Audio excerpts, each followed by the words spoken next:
Hey there, as a Latter-day Lights listener, I want to give you a very special gift today. My brand new book, Faith to Stay.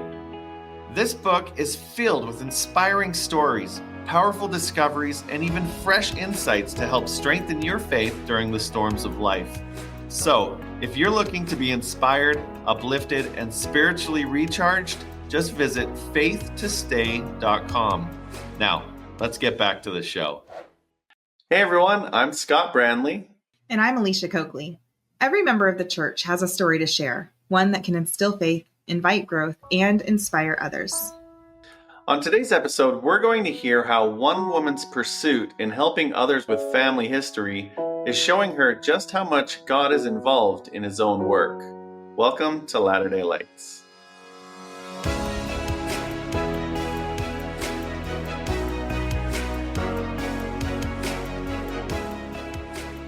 Hey everyone, welcome back to another episode of Latter-day Lights. We're so glad you're here with us today, and we're really excited to introduce our special guest, Rachel Crump Matheus, to the show. Welcome, Rachel. Thank you. Did I say your Excited name to right? be here today. Is it Is it Matheus? Matthews or Mathis? Well, if you're going to get technical, it's Matheus. It's like a good sneeze. It's wrong. But Mathews is good too. So my husband is French by way of Peru. Okay. And his ancestors came from France, immigrated to South America. After his mission, he moved back. But interestingly enough, the spelling is not the French spelling of Mathews. It's the Portuguese spelling. And so my running theory, I can't prove it yet, is that they immigrated through Brazil. And at the time, the Brazilians didn't like the French, so they changed it to the Portuguese spelling. But when they went then from Brazil to Ecuador and then on to Peru, they didn't go all the way to Mateo. So whichever name you get to in the end, for us, it's Mathews. So, Okay. And so my kids just say Mathews, but I've heard Mateus and Matthews and you know, it's part of why I keep using Crump, because everyone can spell it and say it. So.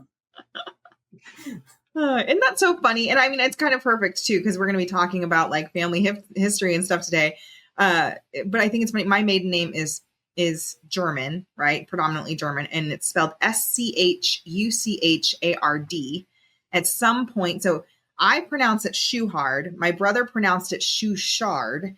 My mom pronounced it Schuard. My dad says Schuhard. And so it's kind of like whoever you talk to, same thing, different pronunciation. And then we realized in family history, at one point there was a T at the end of it. So it was like DT, Schuhart. I don't know. And someone along the line dropped the T, and it's interesting. You're like, what? No, I think we get caught up in names and spellings, and we forget too that it's only really been in the last century and some change that people as a whole are highly literate and can write their own names. Right. And so spellings can be really widely varied. So there's your family history, your genealogy tip. Don't get hung up on the spelling. Listen for how it sounds in your head. Perfect. When you're reading it. That might be your answer. So there you go. I love it. Sorry, we kind of went on a tangent before officially introducing you. Rachel, aside from family history stuff and your husband's last name being pronounced multiple different ways, do you want to tell our guests just a little bit more about yourself? Sure, I'd love to. So like I said, my name's Rachel Crump Matheus. Was born and raised in Salt Lake City or Salt Lake County. Went to BYU. After BYU, I lived in Seattle for 7 years. And then the company I worked for brought me home to Salt Lake. And I've been in the Sugar House area ever since. I have 2 children. So my oldest is 17, almost 18. She just graduated from high school. And we're exploring all the new things about having an adult child. I'm not sure I was cut out for that, but we'll figure it out. And then my youngest is a boy, and he is 14 turning 15, and quite the fun and adventurous stage of being a teenage boy. So also learning a lot about that right now. And it's thrilling. I'm the Relief Society president in my ward here in Salt Lake. And I love serving with the sisters in my ward and getting to really try to be of help to them and an instrument in the Lord's hands in their lives. But for the last 13 years, I have been at work in the family history department for the church, or Family Search International. It's the same thing, just names that we use out in the general public and names that we use internally inside of the church. And I work on the RootsTech conference. So in addition to now having family history as a hobby, I love to garden, I bake, and in the pandemic, I got a smoker, and I now am like a meat aficionado, and I like to smoke all kinds of meats, and it makes me feel like I'm growing my apocalyptic skills. So, when you don't need me on your computer in your community, I can make jam, I can bake my own bread, and I can make bacon. I know how to make bacon. So I feel like I'm going to need you to be part of my zombie apocalypse team, because I'm only there for like humor, and for like bait. Like I'm like the one you want to keep around in case you got to get away. And then I'll just be such a slow runner. But I like the idea of you being able to cook all the things and No, it was perfect timing to acquire a new food hobby. Was when we were all at home. I'd sit here in my office working from home and be watching my smoker right out the window. Nice. So it was great timing to get way in on something new. But cool. You can never have enough fun with your smoker. So Yeah. Nice. Well, we're excited to have you share some information about family history and RootsTech. I think there's a lot of things that people just don't know about it, and also some stories. So why don't we turn this time over to you and tell us where your story begins? All right. Well, I'd love to tell you a little bit about that. So I will actually begin my story with an ending of a story. So I used to work for Mrs. Fields Cookies. I was their franchise trainer. So if you bought a cookie franchise, you'd come to Salt Lake for 2 weeks of cookie school, and we'd hang out and we'd talk about all your product, and we would talk about how to run your business. But in spring of 2012, Mrs. Fields announced that they were moving the company headquarters to Denver. And as I started that year, I had been praying for how can I get more work done? I was really concerned about keeping up with work. My youngest was 2 years old at the time. And I realized that I had been praying for the wrong thing, that I needed to be praying for how to spend more time with my children and to be a better parent and mom. And so in the thick of that prayer, they announced to our entire company that they were relocating the company headquarters to Denver. And about 3 hours after I thought I had just been laid off, I found out that I hadn't been laid off, that they were going to allow me to continue to work from Salt Lake, which was a huge relief because the network that allowed me to be successful at my job was all here. And my tribe that was helping me with my kids and everything else. And so I was going to be able to work from home, which felt like this great answer to a prayer. And I was going to be able to stay here in Salt Lake. And in the midst of relocating, Mrs. Fields was also in the process of reformulating the cookie, which you wouldn't think is a big deal, but it basically was changing everything about store operations. And so our research and development team had like 4 years to redo the cookie recipe. And I got 6 weeks to make it operational in stores and with all the ripple effect. So my job at the time was to abuse cookie dough and figure out how to bake it, and then figure out how we were going to roll it out into stores because try it, I assume. What's up? You got to try it, or like all the rest? Oh, yes. No. I had a doctor say to me once, I suppose I can't tell you to not eat cookies anymore. And I said, no, literally, it's my job to eat cookies. I sort of haven't forgotten that it's not my job to eat cookies anymore. But so all these things had gone really well. We're rolling it out. I was traveling quite a bit, and I was kind of on my last leg of some big travels. I'd been gone a lot. And I could just feel that something was changing in my life. So this is fall of 2012. So late in the fall of 2012. And I just had this very strong feeling all week long that something was changing and it was going to be dramatic. And the following week I was flying to Denver for meetings, and I got off the plane in Denver, and again this feeling of, well, let me back up. The Saturday before I flew to Denver, I was standing in my kitchen, and I can still tell you just the angle the sun was coming through the window. It was a really important moment in my life. And I heard this thought in my inner monologue that said, you need to look for a new job, Rachel, and you need to look for a company that's firmly planted in Utah. And I thought that's kind of a weird way to talk to yourself. But the accompanying feeling was not the dread and fear that normally goes with getting a new job. There was peace and there was joy in it. And I was like, but things are going so well at Mrs. Fields. I felt like I was doing the best work I'd ever done for them. But I got off the plane in Denver on Monday and found out that they had decided that I needed to either move to Denver or not be laid off the following spring. And I already knew what my answer was. I knew before it was even said out loud that moving to Denver was not what the Lord wanted us to do. But it's pretty scary when you're the primary breadwinner in your family to say, oh, I'm going to take unemployment. But I'd had a very clear prompting that I needed to stay in Salt Lake. And so that was my answer back to them. I grieved the job. I remember weeping for hours in a hotel room. And even though I knew it was going to be fine, the people that I was leaving behind and the security and the knowing of what it was that I was going to do to venture into something completely unknown was really scary. But I'd had experience with those kinds of promptings, and I knew that it would be okay. So fast forward to April of 2013, my job ended and I started looking for a new job. And I was looking, I had interviewed with some companies. I had one that I was like, yeah, this is looking really good. And they said, hey, we really like you. We want to hire you, but we can't give you Salt Lake. Can you move to not to Denver, to North Carolina or to Chicago? And I'm like, no, I can't.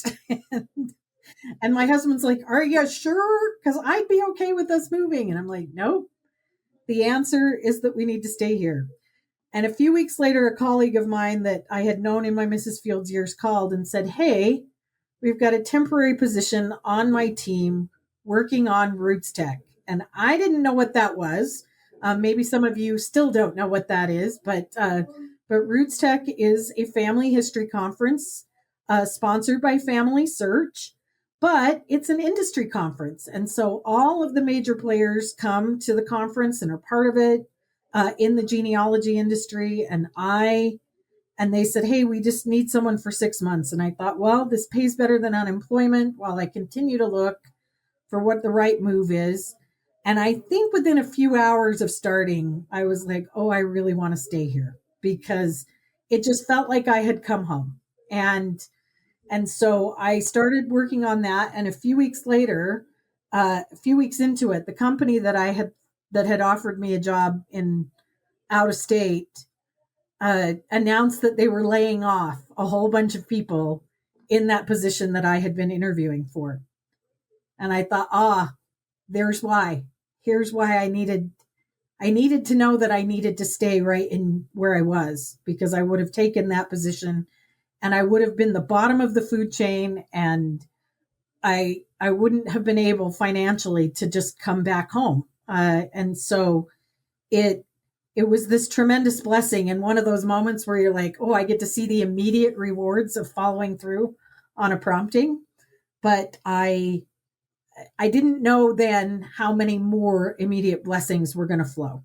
And so I started working on RootsTech. And at the time, so in 2000, I was hired in the fall of 2013 to work on the 2014 conference. That was the fourth RootsTech.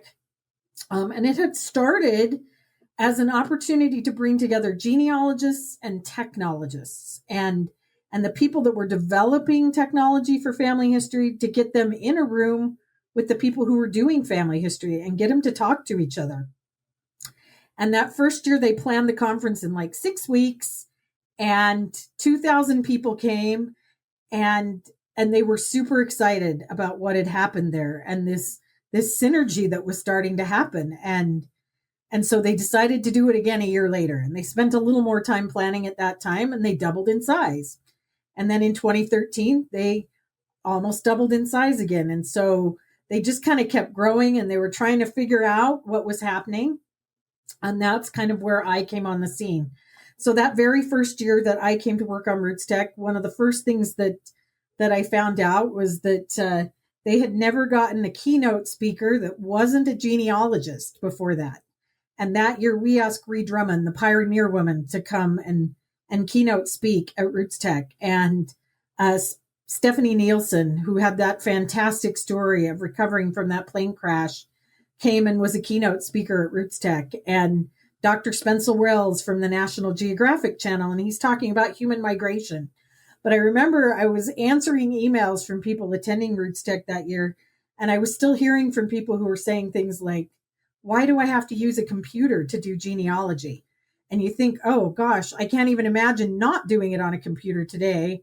But at that point in time, there were still people who were doing it on paper and with typewriters, and maybe they put it into their old personal ancestral file. Some of you might remember it. Some of you may still be keeping your personal ancestral files on a floppy disk somewhere. But the internet was definitely where everything was going, and we were trying to kind of persuade people that technology was the way to do it now. And so it was really fascinating. But that was the first year of what's called Family Discovery Day. So Elder Anderson came and spoke, and we had specifically designed that as a youth experience that year. And that's where he gave the temple challenge. And he said, I want to challenge you to find as many names for the temple as you do baptisms in the temple. And just a year earlier, Elder Bednar had given a prophetic talk where he'd spoken about our youth were uniquely not designed, but uniquely prepared to be involved in family history because they knew how to use the technology and they had research skills. And Elder Bednar had made some really strong promises about that they would be shored up against the influence of the adversary, that their testimonies would be strengthened, that they would understand their patriarchal blessings better if they would just get involved in temple and family history work. And Elder Anderson kind of stood up and reinforced that message. And he said, I want you to take this temple challenge, that if you will find as many names as you take to the temple, you'll be blessed for it. And he promised that they would have a sure witness of the Savior and that they would be able to know that life continues beyond the veil. And I remember sitting at the back of that room. And when I'm on site at RootsTech, there's very little of what's said that I can take in because I've got a radio in my ear and my phone in the other ear, and there's always somebody talking to me. But in that moment, I remember him saying that we would have a sure witness of life continuing beyond the veil, and that we'd have increased faith in the Savior, and taking that away. And we came back from RootsTech, and everybody said, "Okay, well, what's next?" And I remember Elder Anderson meeting with some of the leaders of the family history department and saying, it was great. How are we taking it to the whole world? And at that point in time, we were really a very North America, almost Utah-centric event. And we had a program that we were piloting that was called the Family History Fairs, and you could take content from RootsTech, and we'd written a guide, and you could do something in your own ward or stake and share that. And shortly after RootsTech, that became my baby. I got to take care of that project and nurture it. But we had translated content into 10 languages.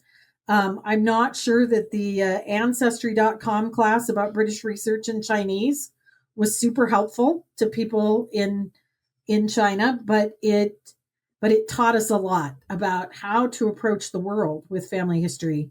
And there were a lot of very smart people in our department that already knew that. But from from the conference side, it was an early miracle ground to understand what do people need. And I remember Elder Anderson, Elder Enrique Falabella was one of the assistant directors of the family history department. And he turned to him and he said, Elder Falabella, does what's been planned work for the people in Latin America? And he said, no, it doesn't. And so we got to go back to the drawing board and really start looking at how we could teach people outside of what the sphere of what I knew a little bit about, and prepare things that were going to be more useful to people around the world. And I remember in that moment and through the course of that year, realizing how important the work was, and really like starting to understand the scriptures that teach about it. So we talk about Malachi 4 all the time and the hearts of the children turning.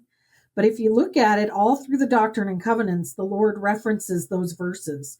In fact, when the angel Moroni stood at Joseph's bedside in D&C 2, he talked about the Book of Mormon, the restoration of the priesthood, and then he quotes Malachi, which to me is that reference to the coming forth of temples and the proxy work that the Lord would ask us to do, and that the world would be utterly smitten with a curse if we weren't turning our hearts to our fathers and the hearts of the fathers to the children.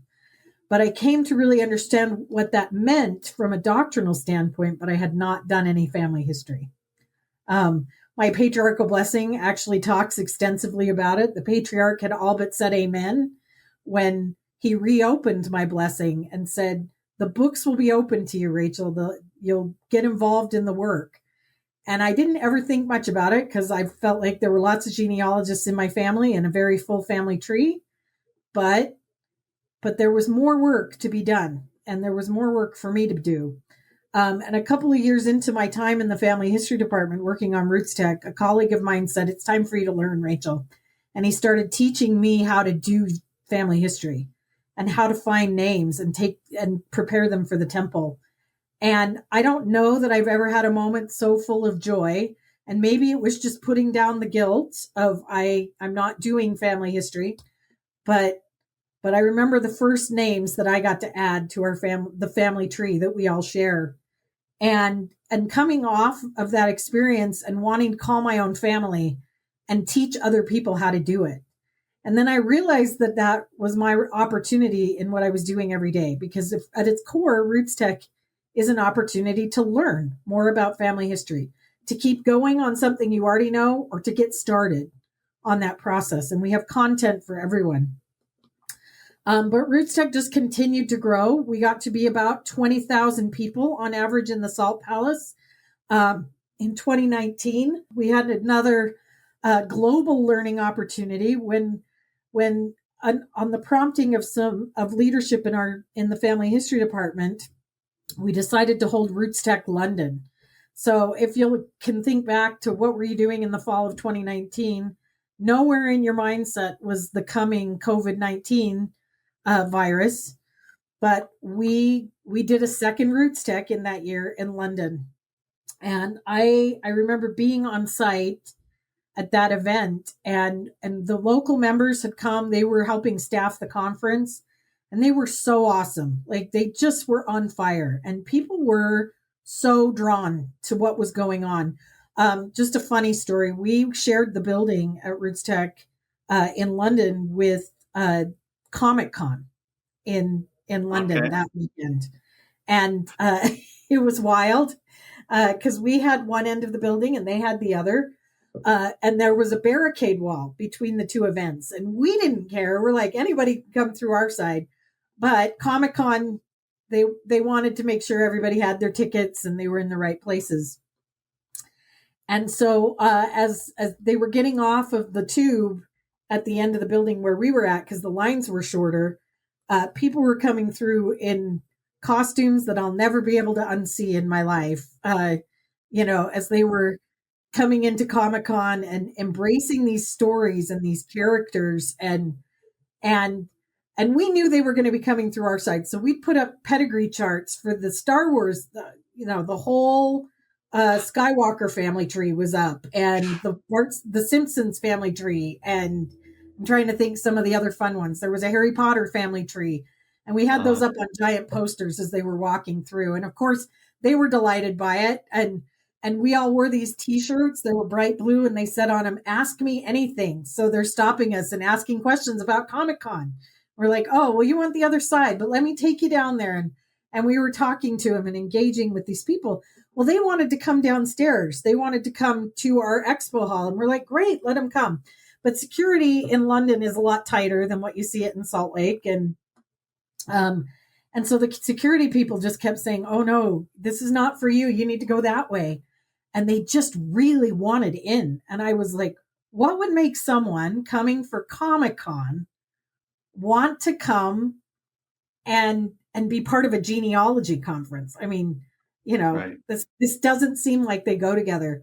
And then I remember watching this group of people walk through, and suddenly there was this clarity that it was like, what are we seeking? What are people doing cosplay seeking? Well, they're seeking a story. They're seeking connection with other people. They want to figure out what special powers they have and where it might have come from. And I was like, what does family history offer to us? It offers us connection. It offers us a part in a bigger story. It offers us an opportunity to break bad cycles in our own family tree, or to perpetuate the great things about our family tree. And so what they were seeking was what we were offering, maybe with a little less sugar on top. But it was like, oh, this is a work for our time. This is a work for the age that we're in, where we feel so disconnected. And our technology is taking us further away from our own stories and our own identities. And here we are doing family history online, and it's bringing us closer, and it's bringing the Holy Ghost into our lives. We were on a train one morning as we first got to London, and it was morning commute in London. The conference hadn't started yet, but it was morning commute. Train was wall-to-wall people, but there were like 12 of us wearing RootsTech gear on this train. And as we got further out from the city, I was able to sit down, and this woman looks over at me, and she did not have a British accent. She had a Brazilian accent, but she said, "Are you with this, what did she call it? She didn't say conference, but some other word that I've been seeing all the adverts for." And I was like, I didn't understand a word you just said. I know it was English, but it took me a second. And I said, "Oh, you mean RootsTech? You're asking if we're part of RootsTech." And I said, "Yes." And she got very animated. And I was like, oh my goodness, what's going on? And she said, "I just today found out this week that in my family history, there were slavers." And she was trying to reconcile what it meant to have that in her history. And that one of her great uncles had been involved in the slave trade going to Brazil. Wow. And she was devastated by that, but she also was so engrossed in finding these generations of her family. And so we're talking about it. She says, "Where can I go to learn more?" And I'm like, "Well, you need to come to RootsTech. We can help you learn more." And she says, "No, I want to get a degree in this." And I'm like, "Well, BYU Idaho has an online program that you can do." And so we're talking about all of these things. And I found myself thinking, what are the odds that in millions of people that flood into London every single day for her work, that this woman gets on a train with 12 people from RootsTech that could help answer her question? And as I was talking to her and we were telling her about what we do and why we love it, I kept feeling this prompting that she wasn't seeking genealogy as much as she was seeking the Lord. And genealogy was going to be that path to finding him. And I thought, what a miracle that I get to be that instrument, that I got to sit by her, and that I happened to be wearing something with a logo on it that helped her identify an opportunity to find herself and to find the Lord. And he can do his work. He can do all the temple work himself. I'm sure he can. But because of what it does for us, he lets us do that work. And for as flawed as we are at it, and maybe not as temple minded, that lady wasn't looking to do anything for the temple, But as she finds her family and she adds it to family trees, a member cousin somewhere says, oh, look, here's family history work that's already been done. And I can now take their names to the temple. I mean, and in this season of temple building, I just sat there going, wow, I get to be an instrument in the Lord's hands every single day. And in the middle of London, where I didn't know anyone except the people I was traveling with, he put me in that path. And he's done that over and over and over again in my time in the family history department. So we had an incredible conference. We came back. We did RootsTech Salt Lake in 2020. And we were just 3 weeks. We were the very last event held in the Salt Palace before the world shut down. In fact, on that Saturday, I remember someone saying to me, they just announced they canceled General Conference. I'm like, we don't cancel General Conference. And it was, no, they weren't holding it in person. But even then, I don't think any of us could have comprehended that we would all go home and leave our workplaces and our offices and what was going to happen in the next 2 years to all of us. Mm-hmm. But somehow we were not a super spreader event. And we had the highest number of people in the Salt Palace that year as we'd ever had. Wow. And we were put in a perfect spot when the pandemic started to decide whether we were going to try and go back in person in the spring of 2021 or go online. And pretty quickly we knew we were going to have to be online, and that revelation had come. And we knew that if we went online, we needed to be global, and it couldn't just be in English anymore. And that we needed to be free so that anyone, anywhere could join in with what we were doing. And then we knew nothing else about what we were doing. We had a pretty good idea of what RootsTech was, but we didn't have a platform. We didn't have a website that we could manage. We didn't know how we would get all that translation work done with the same size budget as what we had from the year before. But I remember being really concerned about it, and in particular because staffing was my key responsibility at the time. Just really being concerned and really being prayerful about how are we going to do this? How are we going to staff this? I don't know how many people we're going to need. I don't know what jobs we're going to have. I just knew that wherever people get a chance to talk to people in the family history department, they've got a lot of questions about genealogy.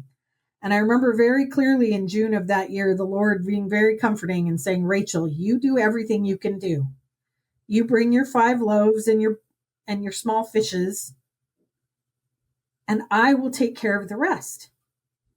And I thought, okay, I can do that. And I will do everything that I can do. And I will research as much as I can. And I just know that the rest of it will sort itself out.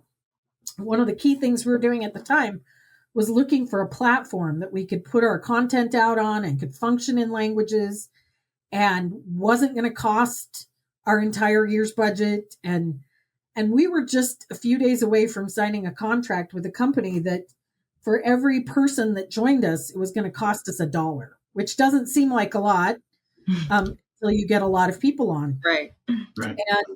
And we hadn't signed that contract, but we'd sort of launched a quasi-registration. And on the first day of registration, we had more people sign up on the first day of RootsTech registration in September of 2020 than we had attend the entire conference the year before. Oh, wow. We're like, wow, that's fast, Yeah. So all 30,000 had just signed up. Jeez. And the really smart business intelligence people were like doing forecasts based on how ticket sales had gone in past years. And their projections said, we should expect about 300,000 people to come online to RootsTech. And we were feeling pretty good about that. But we were like, wait a minute, this contract we're about to sign, we're not prepared for that.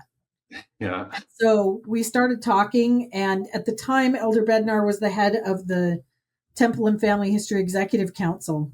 And Elder Hamilton, who is going emeritus this summer, has been our executive director for the last 7 years.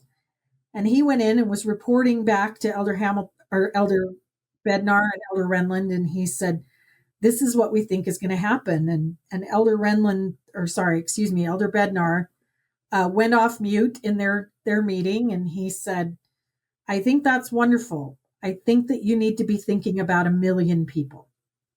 Wow. And that's a little daunting. Yeah. And when this was reported back to our team, we all went, what? And then we were told about the spirit that was in the room in that moment, that it had changed from just setting a goal to it feeling prophetic, and knowing that at the head of our team, our prophets, seers, and revelators, we said, okay. And I work with the best people in the whole world, and our engineering team, the head of engineering, a man named Craig Miller, who is just a giant among people, looked at our contract and looked at the platform we were looking at and what we needed done. And he said, I think with the Lord's help, we can build this. And we were literally flying the plane as we were constructing it. But every engineer in our whole department stopped what they were doing and turned and built rootstech.org. And it was MacGyvered together. It was built with duct tape and bubble gum and baling wire that year. But we were able to do it, and it didn't break. And wow. To go back to my earlier story, we had all the staffing we needed and then some. And people were asking us questions, and other people were helping answer the person who was answering the questions. And miracles were just happening to us right and left. And 1.5 million people from 242 countries and territories around the globe joined us during RootsTech in 2021. Wow. So how many years was that from start to finish? So 2011 to 2021. So 10 years. 2,000 to 1.5 million. And we had people give us content. Our site was only translated into 11 languages, but we had people give us content in 23 separate languages. Wow.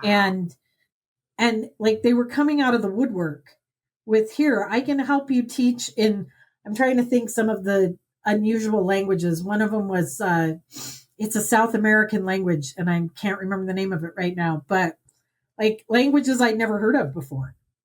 And we had people, we started watching our registration numbers towards the end, and the dots on our map where people were coming in from. And we were seeing people across the Middle East. We were seeing people coming in from Russia. We were seeing people coming in from North Korea. Wow. And places where the church cannot be today. Wow. And they were signing up to come and be a part of RootsTech and to learn something about their own family story. And I quite regularly wonder when people are going to figure out that I'm an imposter and I don't belong in the chairs that I've gotten to sit in. But I'm grateful that the Lord lets me be an instrument in his hands.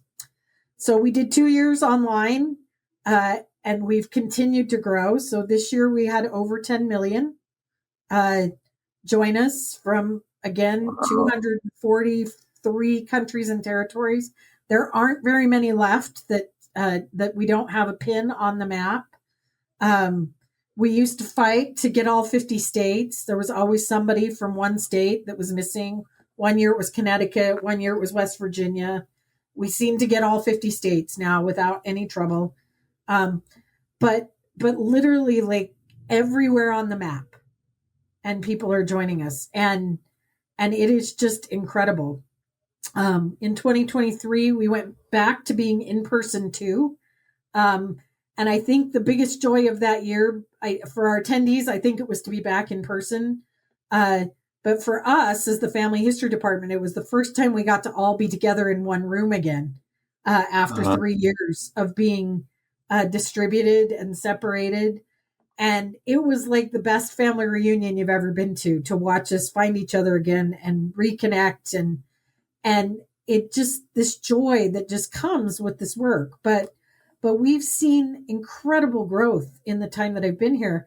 Going back to the pandemic, a lot of industries died, but not genealogy. Like at Family Search, we saw huge growth in people creating new accounts, and while we were all sitting at home trying to figure out what to do with ourselves, a lot of people, those of our faith and not of our faith, are like, hey, let's try out this genealogy thing. And because Family Search is free, it's an easy entry point, and you've got collaborative people out there to help you. And so we've just seen this incredible growth, and what DNA is doing for our industry. It's just mind blowing what people are able to find and the connections they're going to make.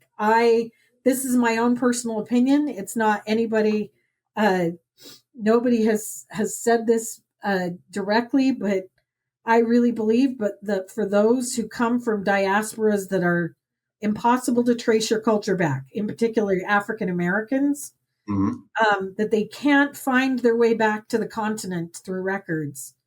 I think that as these DNA databases get better and better, that will be the ticket to them finding their families and finding where they come from. And currently Family Search has massive efforts across the continent of Africa and in other cultures where oral genealogy and oral history is how they do things. We're gathering those names and we're talking to village elders, and they're telling us their family story, and we're recording it in their voice and transcribing it.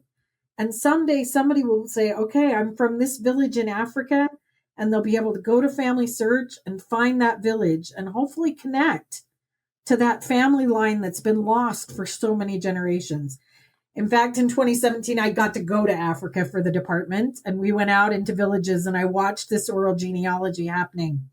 And we were in one quite large village, and they said, oh, there's a lady a couple of roads over who remembers the names of her ancestors that were taken in the slave trade. Would you like to meet her?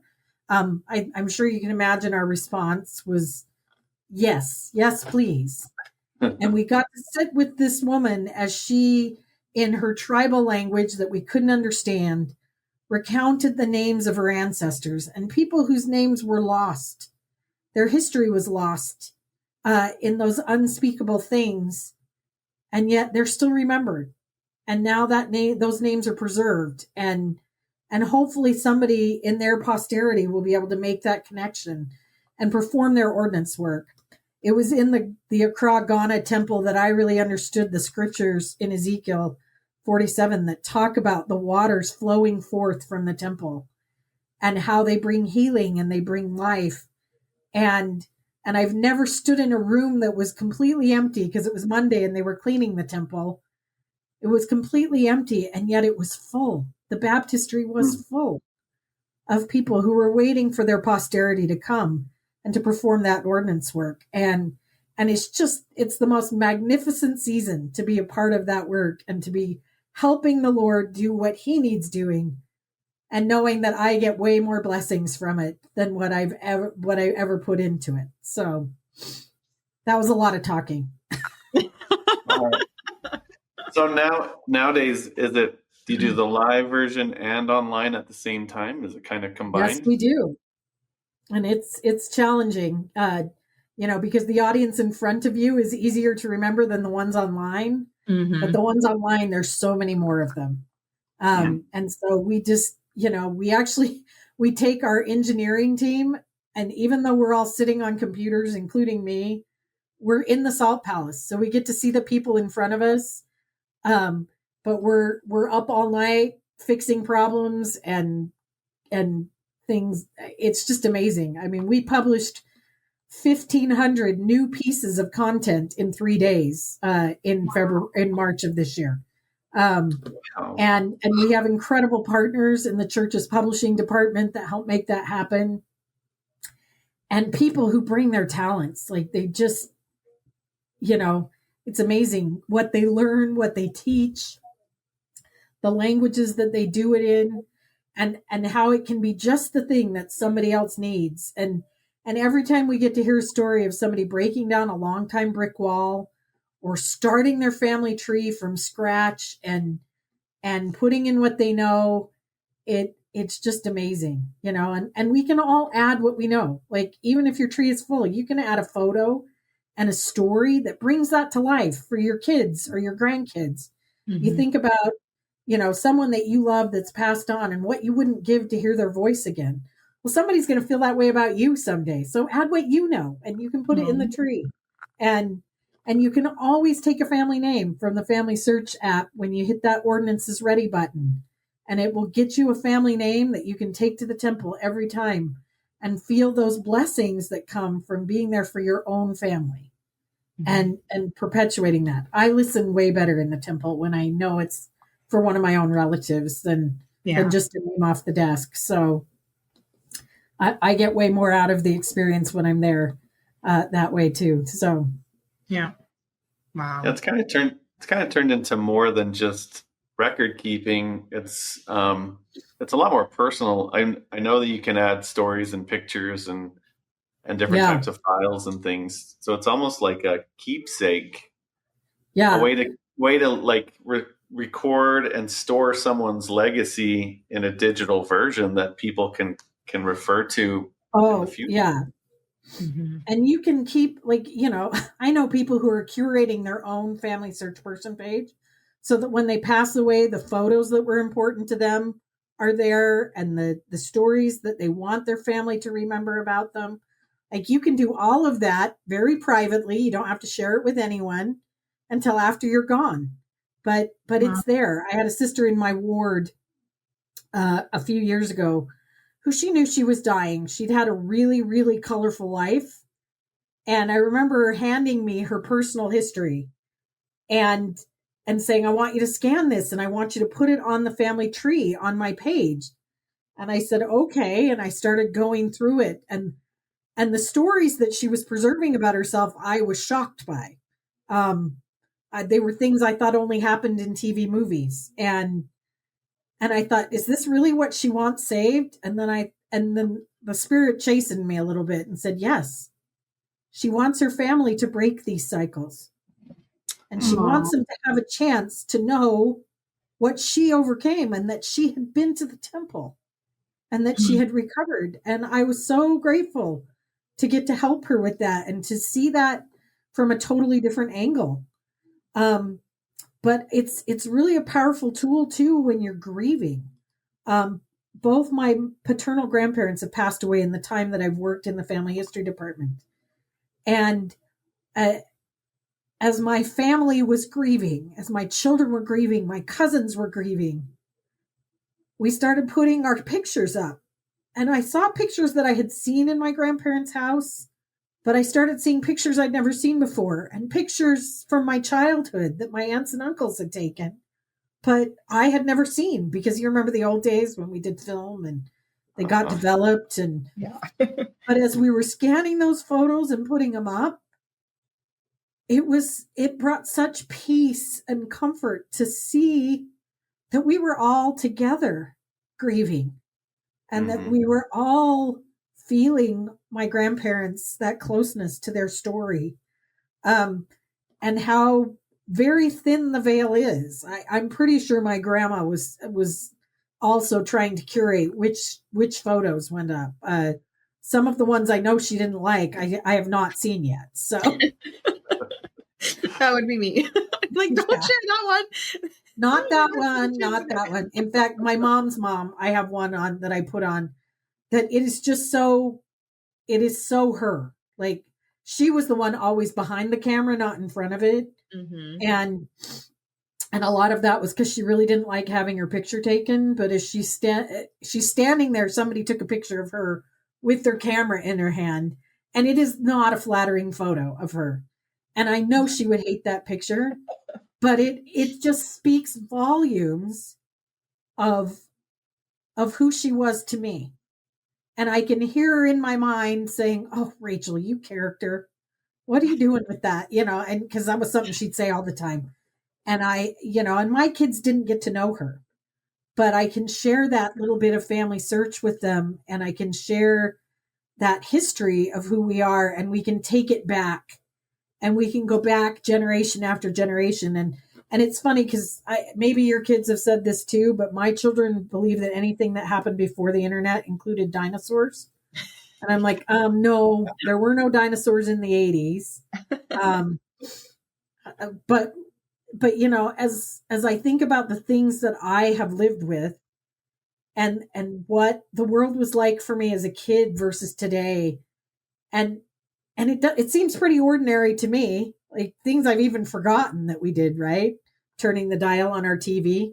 Um, but the world has changed a lot, and what a horse and buggy was to my great grandparents, so normal, was so like wow to me, the idea of it, and our normal, you know driving our own cars and not self-driving cars to our grandkids are going to be so different from each other. And so your story, you might be like, oh, I'm boring, I'm ordinary, but you're not.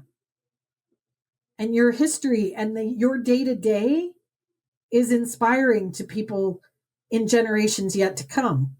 Yeah. We don't know what will be normal to them, that we're like, what? They'll never know when pantyhose came in plastic eggs, and and paper towels in a bathroom were those actual towels that you remember you'd pull them down, Yeah. and they were always wet. Yeah. Oh, yeah. Disposable Sanitary, yeah. paper I always thought in the bathroom. Oh man, that's so Yeah. funny. Time. I mean, yeah, things happen quick. My grandpa's still alive. He's 94, and I have a Tesla, and I was driving him in the car, and it was driving itself. And as we were driving, he was telling me how when he was young, they used to ride in a horse and buggy. Yeah. And I'm like, oh, Grandpa, you went from a horse and a buggy to a self-driving car in your lifetime. Yeah. That's pretty cool. It's crazy. And you think about it, and I think it was President Hinckley that talked about, you're the middle link. You're in the middle of all that. Mm-hmm. And you're that connection from the past to the future. Several years ago, Rosemary Wixom, when she was primary general president, spoke at RootsTech, and she talked about how her mother's grandmother, so her third great grandmother, was Brigham Young's daughter and knew Brigham Young, and so her mother knew people who knew Brigham Young, and then knew her own great grandchildren in these modern times.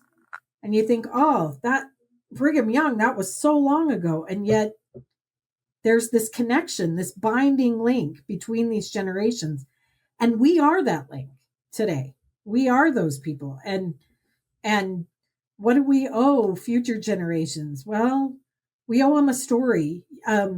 I often think, wouldn't it be great if every one of us in our Family Search profile page shared our testimony or wrote the story of our baptism day and what you remember about it? And it might not be very much, but that was a moment in your life where everything changed. Mm-hmm.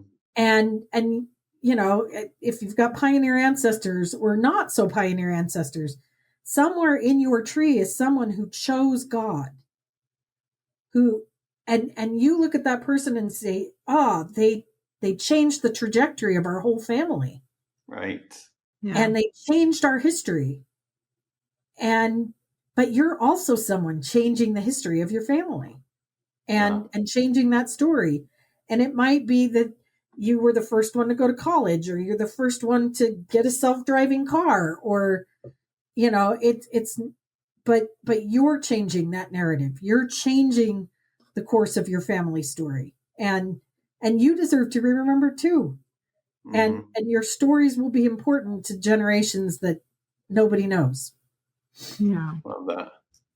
So where do you, with AI and things, are you seeing how that's going to kind of work into family history or RootsTech?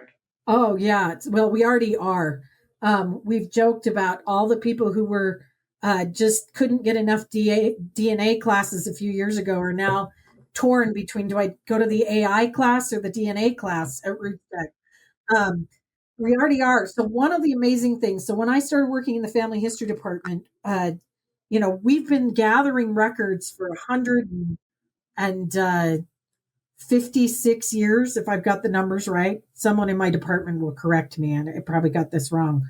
But it used to be that we went out, family history, people who were helping with family history would go out and they'd go to record holders and they'd say, can we have your records to help people do genealogy? And they'd literally bring the stacks of paper back to Salt Lake.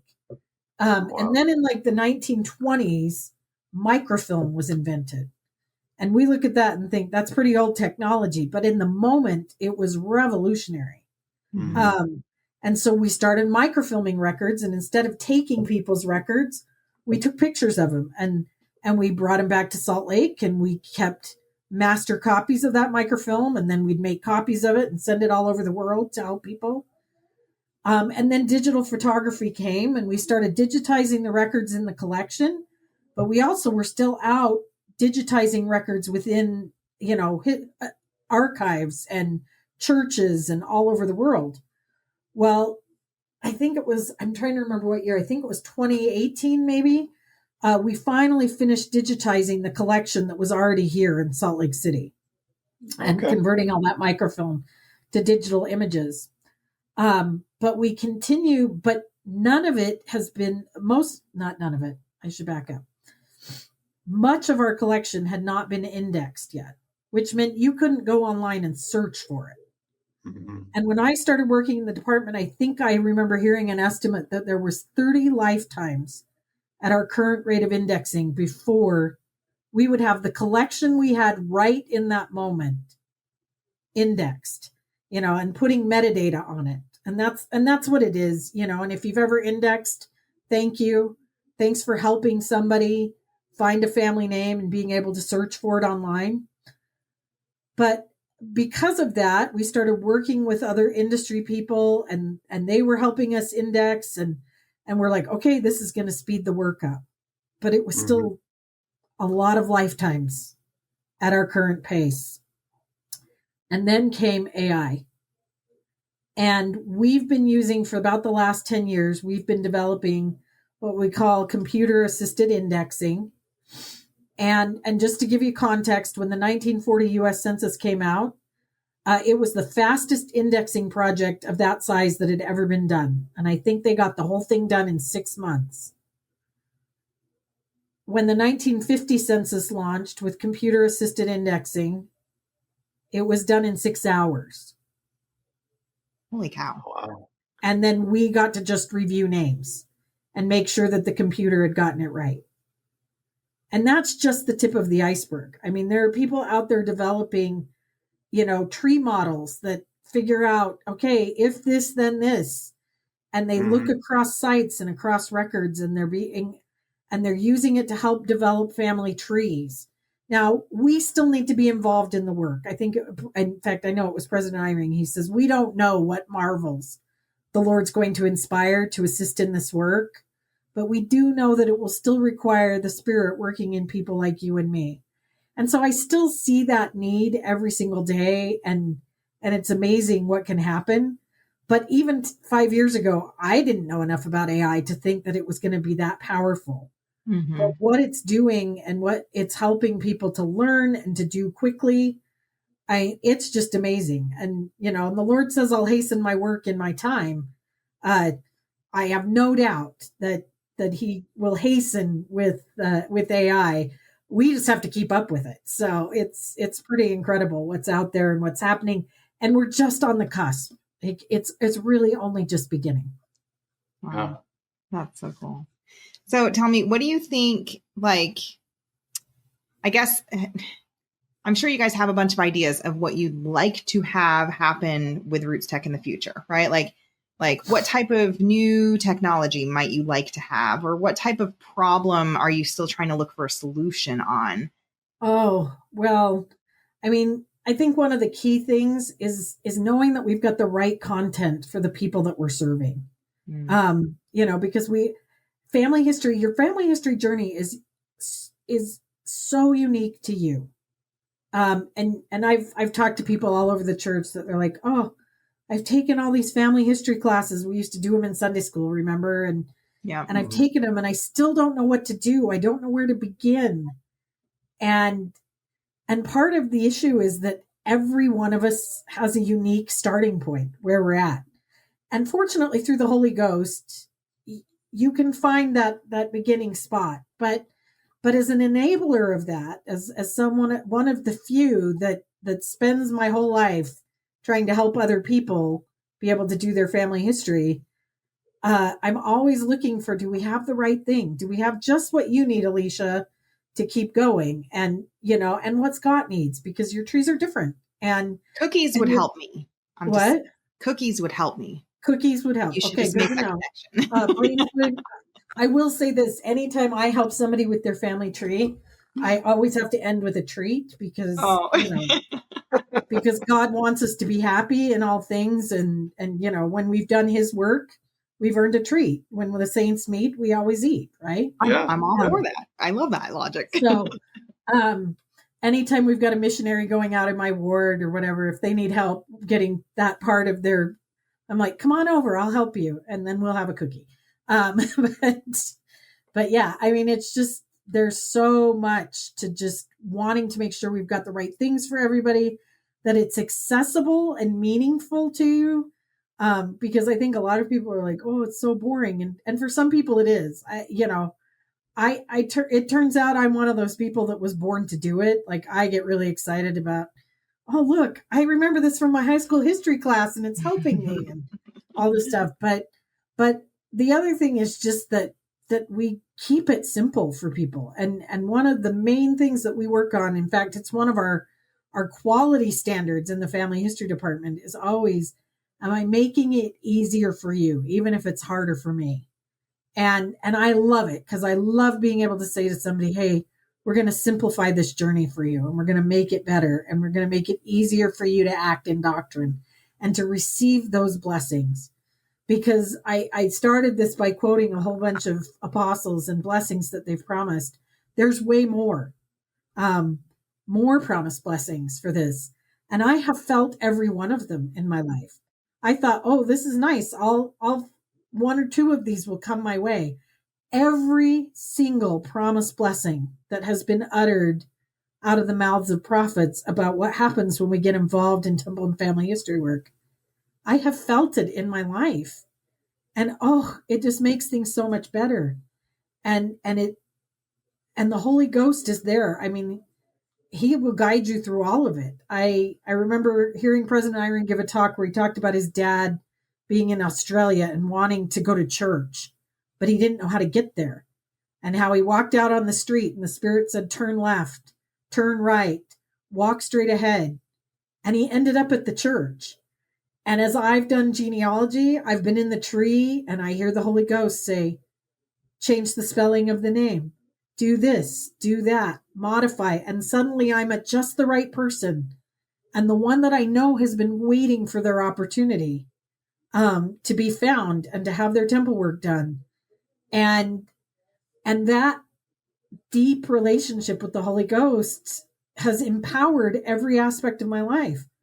I feel more confident in my calling, in my parenting skills, all of that, because I know the Holy Ghost speaks and that He'll point us in the right direction, and that all roads lead back to our Savior. And there's no other place where we get to act as a Savior for somebody else the way we do when we're in the temple for someone in our tree. And so it just, it just keeps going and going and getting better. And how do I make it easy for you so that you don't go into the family history coma or just sit there and say, oh, don't talk about it, I feel too guilty. Like, I want you to feel just like, ooh, it's pure delight. It's pure joy. Being in the Lord's hands and yeah, bring on the miracles. Bring on the miracles. Bring the comfort when you're grieving. Bring whatever blessing you need. The Lord is offering it through His work. Yeah. It does feel a lot easier than it has ever been. And like, even when you go to the temple now, they'll find you a family name, you know, like on the app. You just have, there's one. It's two clicks. It's 2 clicks on your app. You say, I want a name. This is the ordinance I'm doing. And then it's print the card or have the people at the temple print the card. Either way. And, and you take it a little deeper and you say, how am I related to this person? And, maybe I'll look at the sources or the memories and find out a little something about them. And then suddenly your temple experience, it's like, I'm not sitting here by myself. they're sitting right next to me, and they're real. Like, it's not just a name you're there for. It's a person. Right. And the Lord doesn't let his sparrows fall. He knows where they all are. And if you're banging your head against a brick wall, just know maybe it's not their time yet. Go work on something else. So. Yeah. Wow. Jeez. It's funny. My mom's always been really like big into family history. And I always kind of just said, that's great, Mom, because she wants me to do it all the time. And I'm like, you do the family history. I'll just go do the temple work. You know what I mean? And now it's, now I feel a little bit more open to it, especially after talking to you, just because my mom is passing away.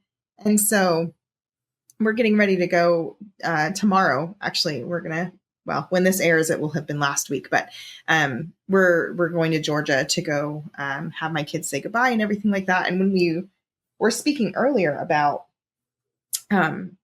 just how you knew that your grandmother wasn't going to be appreciative of, having that bad picture up and stuff like that. Like my mom was that for us. Like she was always behind the camera. She never liked being in front of the camera. There's a lot of pictures of everybody else and not really a lot of my mom. And in this whole process of her terminal cancer and getting to talk to her about some of her life stories, it's amazing to me to hear how much I didn't know about my mom. Yeah. You know what I mean? Like, it's like, she's my mom, but man, my mom was also a woman. My mom was a child. She was a teenager. She was a real person. She was a 20-year-old at one point. You know what I mean? Like it's like the older I get now, the more I'm kind of shifting towards that. Like I can understand now why my mom loved family history so much, because for her, it really made her family members real.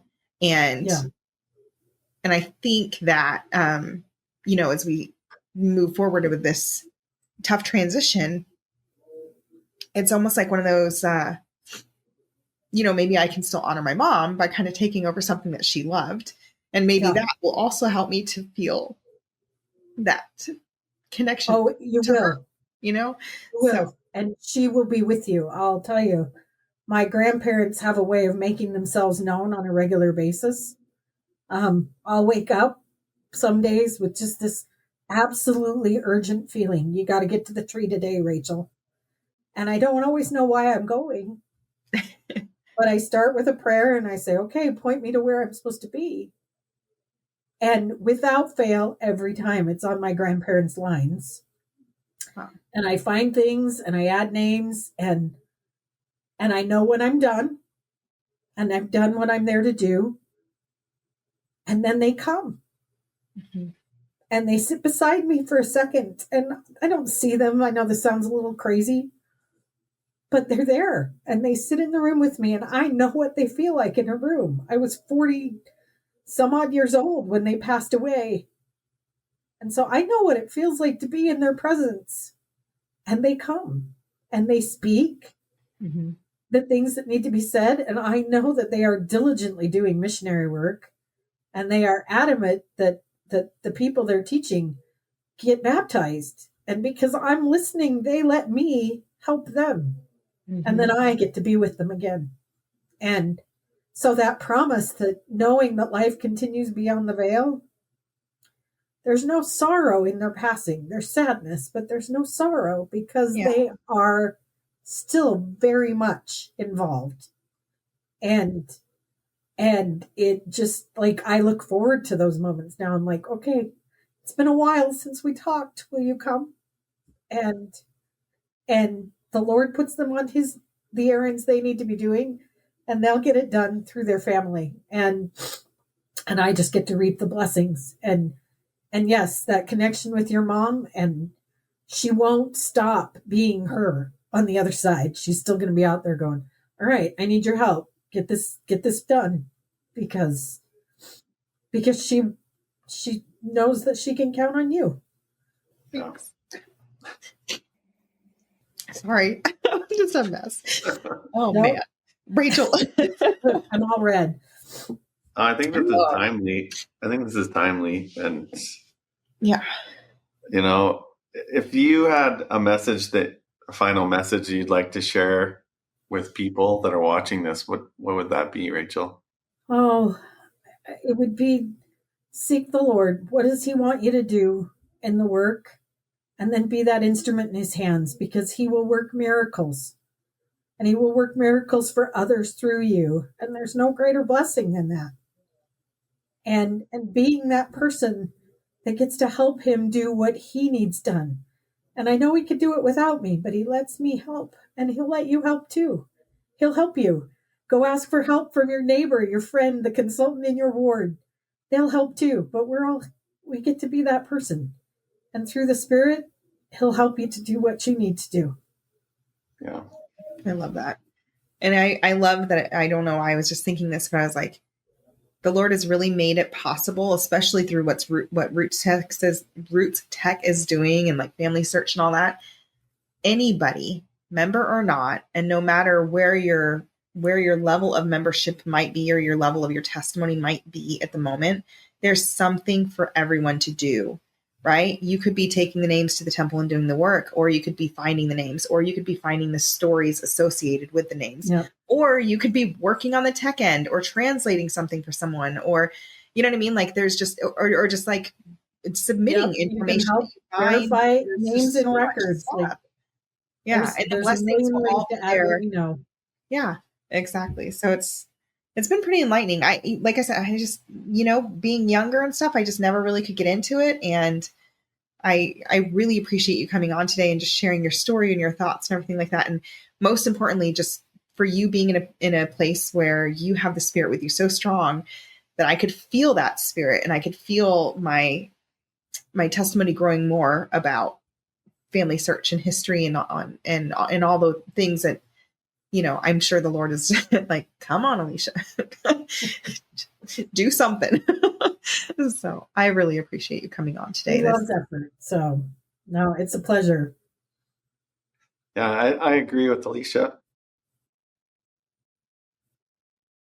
Yeah.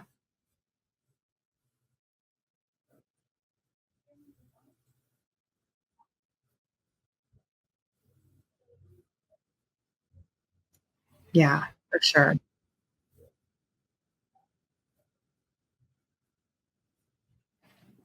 Yeah.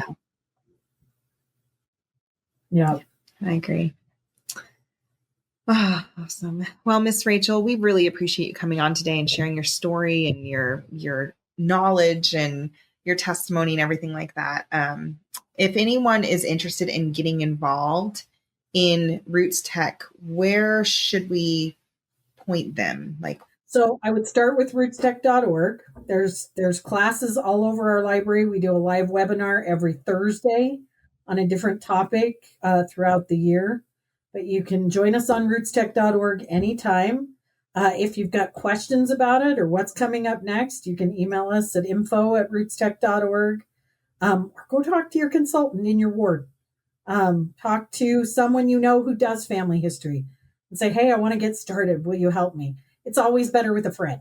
And my friend that started me, he just kept needling me, and I finally said yes. And it took me a while. And I'm like, what took me so long? It's been like the greatest gift of my life. And the depth of my gratitude to him for what he brought to my life and what has come since then. Like it's endless. It's this cycle of goodness that the world needs. And so go find a friend that will walk you through it. We'll all talk too much because we get really excited about it, but say, okay, this is my goal, and they'll help you get there, and help you do what you need to do. Mm-hmm. Awesome. All right. Well, you guys heard it here. Thank you guys so much for tuning in today with Rachel and with Scott and I. We just want to remind y'all, hey, if you have a story to share, or if you know someone who has a story to share, something that can really bring some light to the world and help others to build their testimony, please reach out to us. You guys can head over to latterdaylights.com and fill the form out at the bottom of the page, or you can email us at latterdaylights@gmail.com. We would love to hear from you. And of course, we would love for you guys to help us spread light by doing your 5-second missionary work, clicking that share button, and getting Rachel's story out. Awesome. Well, thanks again, Rachel, for coming on. Really appreciate it. And thanks everyone for tuning in, and we will see you next week with another episode of Latter-day Lights. Till then, take care.